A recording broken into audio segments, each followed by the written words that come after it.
হঠাৎ করেই হাজবেন্ডের ফোন, আর সে ফোন করে বলল যে তুমি রেডি হয়ে থেকো, আজকে তোমাকে নিয়ে এক জায়গায় দাওয়াত খেতে যাব। আরো বললো তোমার কাছে যা কিছু আছে সুন্দর শাড়ি গয়না সবকিছু পরে তুমি রেডি হয়ে থেকো, আমরা যেন বের হয়ে যেতে পারি আসার সাথে সাথে। যদিও আমার হাজবেন্ডের জানা আছে যে আমার কাছে তেমন ভালো শাড়ি বা গহনা নেই, তারপরেও আমার হাজবেন্ড বলেছে আমার কাছে যা ছিল সবচেয়ে ভালো যেটা সেটাই পরে আমি আমার হাজবেন্ডের সাথে দাওয়াতে যাওয়ার জন্য রেডি হয়ে গিয়েছিলাম।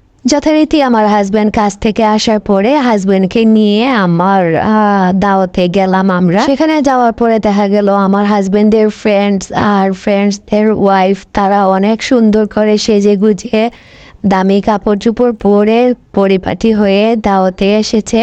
সবাই আমাকে দেখে আমার দিকে তাকিয়ে খুব হাসাহাসি করছিল আর বলছিল যে ওর হাজবেন্ডের এত ভালো অবস্থা, তারপরে ওর এরকম মানে দেখা যাচ্ছে ওকে ওর কি কাপড় চোপড় নেই, গয়নাগাটি নেই, এরকম আর কি হাসাহাসি করছিল ওরা। আমার হাজবেন্ড আমাদের সবার সাথে কথাবার্তা বলার এক পর্যায়ে এসে বলল ওর বন্ধুদেরকে যে তোরা বিয়ে করেছিস প্রতিষ্ঠিত হওয়ার পরে, আর আমি বিয়ে করেছি প্রতিষ্ঠিত হওয়ার আগে। তোদের ওয়াইফরা তোদের প্রতিষ্ঠিত হওয়ার পরেই এসেছে, আর তাই তোরা কিভাবে প্রতিষ্ঠিত হয়েছিস সেটা তাদের কাছে কোনো ম্যাটার করে না।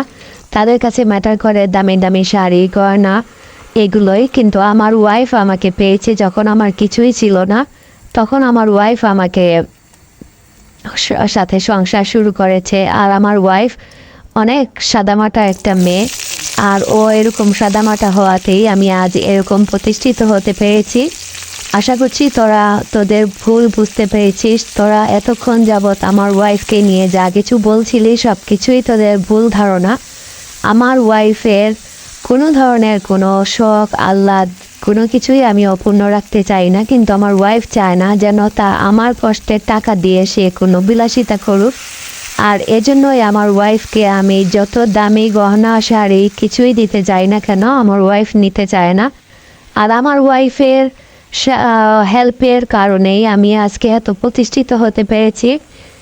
তো তোরা তো বুঝতেই পারছিস তোদের ওয়াইফরা তোদেরকে দামি গহনা শাড়ি এগুলোই তোদের কাছে বেশি করে চায়, কিন্তু আমার ওয়াইফ চায় আমার প্রতিষ্ঠা, আমার ভালো, আমার সব কিছুই, আমার বাচ্চা কাচ্চা সবার জন্য যেন আমরা ভালো কিছু করে যেতে পারি, সেটাই আমার ওয়াইফের চাওয়া। একজন সাপোর্টিং হাজব্যান্ড থাকলে সুখী হতে বেশি কিছু লাগে না। এক বোন আমাকে এই গল্পটা পাঠিয়ে বলেছেন শেয়ার করার জন্য।